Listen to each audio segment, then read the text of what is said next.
नमस्ते साथियों, सशक्त भारत से मैं डॉक्टर आर के वर्मा। कहीं मत जाइएगा, इस वीडियो को बहुत ध्यान से देखिएगा। ये वीडियो बच्चों, युवाओं और पेरेंट्स के लिए समर्पित है। बहुत बर्निंग प्रॉब्लम है आजकल। साथियों, हर बच्चे का, हर युवा का एक सपना होता है, अपने जीवन में कुछ अच्छा करना, बहुत अच्छे से सेटल होना, आर्थिक और सामाजिक उन्नति करना, आदि आदि। लेकिन क्या हर बच्चा, क्या हर युवा अपने उद्देश्य में सफल हो पाता है? नहीं। उसके लिए आपको अपनी आंखें खोलना बहुत जरूरी है। साथियों, मैं बात शुरू करूंगा उत्तर प्रदेश से, क्योंकि उत्तर प्रदेश न सिर्फ भारत का बल्कि पूरे विश्व का सबसे बड़ा राज्य है। सबसे ज्यादा लोग रहते हैं, सबसे ज्यादा एरिया है, इसलिए बात उत्तर प्रदेश की पहले कर लें। उत्तर प्रदेश की साथियों आबादी कितनी है? 25 करोड़। 25 करोड़ लोग रहते हैं। इन 25 करोड़ लोगों में 10 से 25 साल के बच्चे या युवा कितने होते होंगे साथियों? 10 से 25 साल के लगभग 7 करोड़ लोग होते हैं उत्तर प्रदेश में एट ए टाइम, हर वक्त। और इन 7 करोड़ लोगों में प्रति वर्ष लगभग 30 लाख बच्चे या युवा सेटल होते हैं, सेटल फॉर लाइफ होते हैं। यानी कि जब आपसे कहा जाता है कि अब आपकी रोजगार हो गया, या नौकरी हो गई, या आपकी आर्थिक क्षमता हो गई, अब आपकी शादी होगी, अब आप सेटल हो गए, तो यानी कि वो कितने लोग हैं? एक साल में 30 लाख लोग सेटल होते हैं।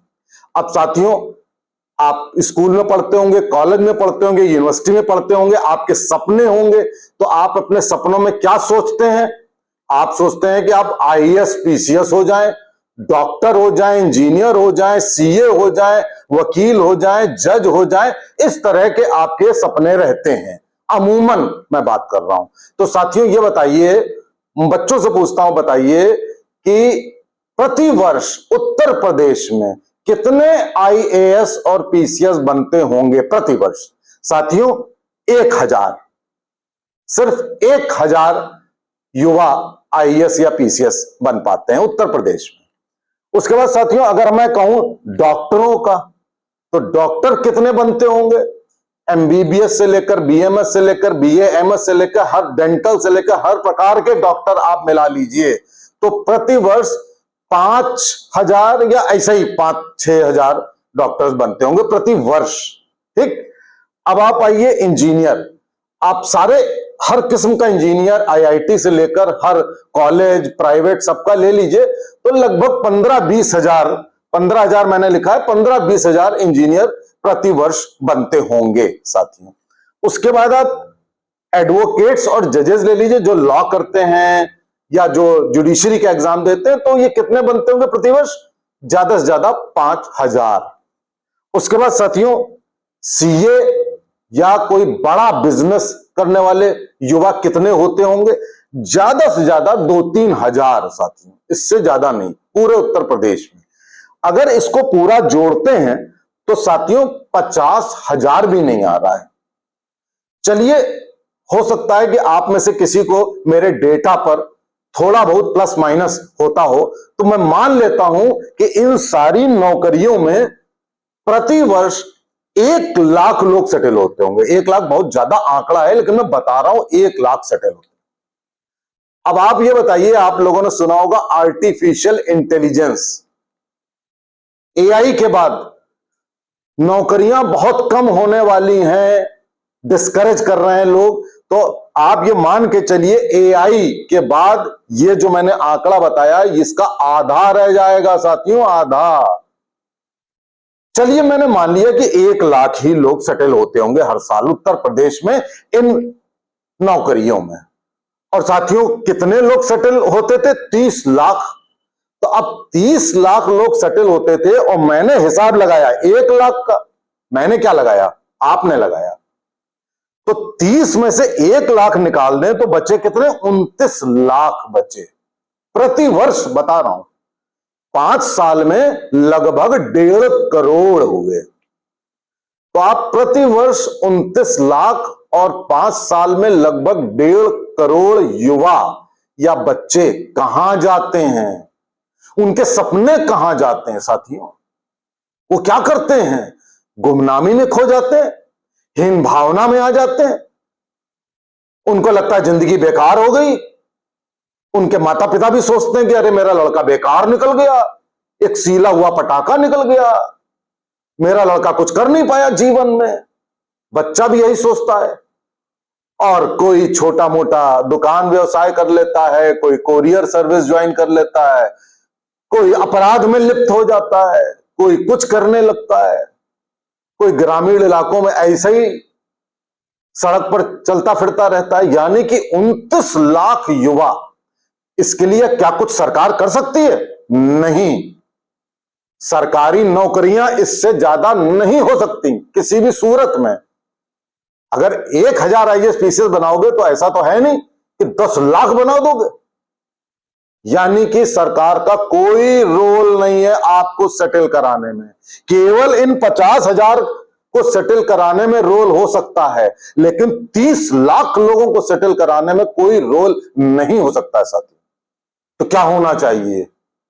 आप जरा सोचिए, चिंतन मनन करिए। क्या माता पिताओं को इन 50,000 नौकरियों के लिए 30 लाख बच्चों को कोटा में, दिल्ली में मुखर्जी नगर में, कानपुर के एक इलाका है कौन सा, वहां लखनऊ में, इन सब जगह क्या कोचिंग माफियाओं की कोचिंगों में पैर देना चाहिए क्या? क्या वो कोटा में जो आप भेजते हैं उसकी सक्सेस रेट कितनी है? 1% भी नहीं है। तो क्या माता पिताओं को या माता पिताओं को अपने बच्चों का बचपना छीन लेना चाहिए? उनको बस वहीं पैर देना चाहिए अपनी एम्बिशन पूरी करने के लिए? साथियों, कतई नहीं।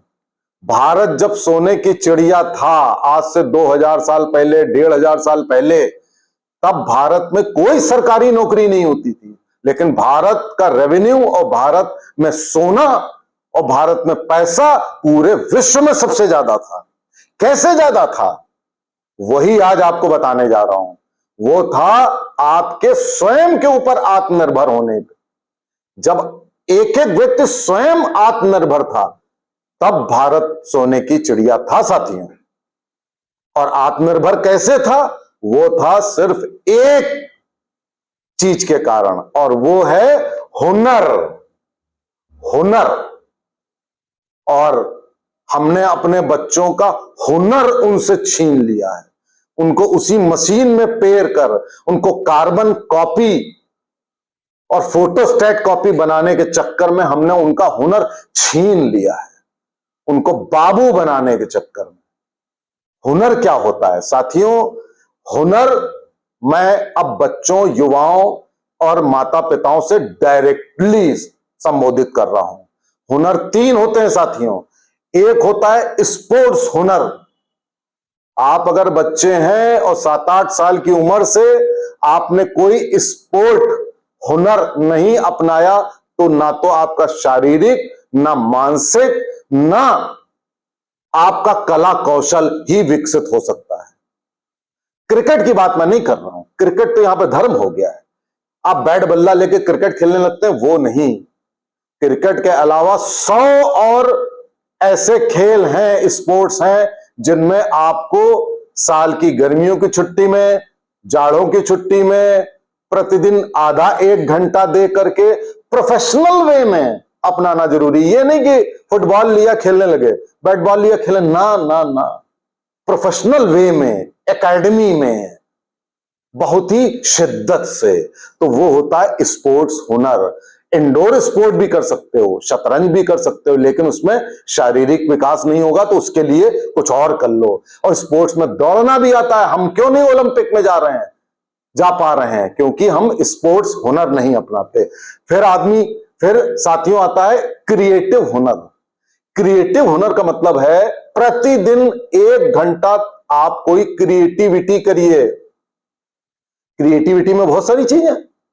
जब प्राचीन काल में सोने की चिड़िया भारत होता था, तो कोई मूर्ति कला करता था, कोई शिल्प कला करता था, कोई आपकी हथकरघा करता था, कोई मट्टी से कुछ बनाता था। आपने देखा 100 साल पुराना 100 साल में जो बन सकता था कैलाशा टेम्पल एलोरा का, 18 साल में हमारे पूर्वजों ने हथौड़े छीनी से बना दिया। आज अमेरिका के लोग कह रहे हैं कि 100 साल लगेंगे अगर मशीनें यूज करें। ये थी हमारे पूर्वजों का हुनर था ये हमारे। तो आपके अंदर क्रिएटिव हुनर, कोई भी क्रिएटिविटी, चाहे वो पाक कला, खाना बनाने की कला हो, चाहे वो किसी भी चीज की क्रिएटिविटी हो। विदेशों में लोग कारें बनाते हैं, फैब्रिकेट करते हैं। आपके अंदर अगर क्रिएटिव हुनर नहीं हुआ, आप 1 घंटा आप क्या करते हो, आप बढ़ई को कह देते हो बढ़ई गिरी। ऐसा नहीं है, वो एक कला है। बहुत सारी कलाएं हैं, उसको आप छोड़ दीजिए, जिसमें आप पारंगत हो सकते हैं और आप आगे चल के आत्मनिर्भर हो सकते हैं। आपने कभी सोचा कि पेंटिंग भी एक व्यवसाय हो सकता है? आपने सोचा कि राम जी की जिसने मूर्ति बनाई अयोध्या में, उसको पद्मश्री मिला, उसका सम्मान हुआ इतना? डॉक्टर, इंजीनियर, आईएएस नहीं था वो, उसने मूर्ति बनाई, उसमें प्राण प्रतिष्ठा हुई। ऐसे हजारों व्यवसाय हैं, हजारों कलाएं हैं जिसमें क्रिएटिव हुनर आप पैदा कर सकते हैं। साथियों, मैं वीडियो को शॉर्ट कर रहा हूं, बहुत ज्यादा है। तीसरा है कम्युनिकेशन हुनर। कम्युनिकेशन में हम भारतीय बहुत पीछे हैं। आज की जितनी मल्टीनेशनल कंपनियां हैं वो आपको नौकरी डिग्री पर नहीं देती हैं, आपके कम्युनिकेशन हुनर पर देती हैं कि आप कितना व्यवसाय ला सकते हो, आप कितनी अच्छी तरह बात कर सकते हो, आपके कंप्यूटर के गुण कितने हैं, आप कंप्यूटर पे कितनी डिजाइनिंग कर सकते हो। मोबाइल पे रील बनाने के लिए नहीं साथियों, मोबाइल पर यह सीखना है कि आप कम्युनिकेशन का हुनर कैसे। कम्युनिकेशन के लिए आपको नॉलेज होनी चाहिए। गूगल में नॉलेज का भंडार भरा हुआ है। जब आप पूरी दुनिया की नॉलेज ले लेते हो तब आप लोगों से बात करते हो, लोग कहते हो कोई आदमी है। जितना कम्युनिकेशन हुनर होगा उतना ही आप जीवन में सफल होगे। आप सब्जेक्टिव नॉलेज में नौकरी लेने के चक्कर में आप ये तीनों हुनर भूल जाते हो। आपके अंदर ये तीनों हुनर नहीं होते और जब ये नौकरियां नहीं मिलती हैं तब आप बेकार से होकर मानसिक रूप से विक्षिप्त होकर आप कोने में पड़े रह जाते हो। मैं माता पिताओं, बच्चों सबसे कहूंगा अपने जीवन में हुनरवान हो। भगवान राम, भगवान कृष्ण 16-24 जाने कितनी कलाओं के ज्ञाता थे। प्राचीन काल में यही होता था कि चाहे धनुर्विद्या हो, चाहे कला कौशल हो, सब चीज विकसित की जाती थी। अगर हमारे बच्चे ये तीनों हुनर अपना लेते हैं जीवन में और 25 साल तक इन तीनों हुनर में पारंगत हो जाते हैं तो साथियों वो एक कंप्लीट मॉडल होंगे। नौकरी की ना जरूरत होगी, ना किसी चीज की जरूरत होगी, उनको लोग उनकी तरफ आकर्षित होंगे, पैसे की कोई कमी नहीं होगी। और जब हर छात्र अपने आप में यूनिक होगा, हर युवा एक यूनिक होगा, पूरी दुनिया में हमारी एक मिसाल होगी, एक उदाहरण होगा। इसलिए इन सब चक्करों में ना पड़िए, वो विकसित करिए। ये हो जाता है, ठीक है, आप में से कुछ लोग ये भी काम करेंगे, लेकिन ज्यादा से ज्यादा लोग अगर हुनर होगा तो जीवन में आप सफल नहीं, महासफल होगे। कोई आपके अंदर एक हीन भावना नहीं आएगी और आप ही नहीं, पूरा समाज और देश विकसित ही नहीं, महान ही नहीं, बहुत समृद्ध होगा। आज के लिए इतना ही। नमस्ते, जय हिंद, जय भारत।